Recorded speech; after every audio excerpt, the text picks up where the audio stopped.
ওর সাথে কোনো না কোনো দিন আমাদের ফেস হতেই হবে এবং এই টাকার হিসাব ওকে দিতেই হবে কোনো না কোনো সময়। রাসেল সাহেবকে চেনে না বাংলাদেশে এমন কোনো মানুষ নাই।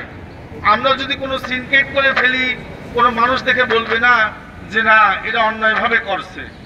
ওরা সবাই বুঝবে যে না এই লোক প্রতারক, বাটপার, এই মানুষের টাকা মেরে এ বিলাসবহুল বাড়িতে গাড়িতে চড়ে বেড়ায়। কিন্তু এই লোক ভুক্তভোগী গ্রাহক, এর টাকা দিয়ে এ এখন সব বসন্ত হয়ে এই কাজটা করে ফেলেছে।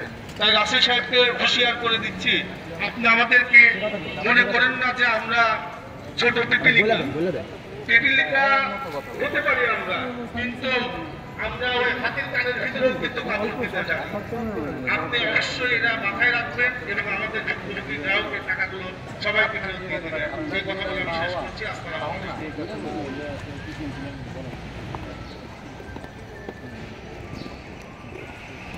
আসসালামু আলাইকুম।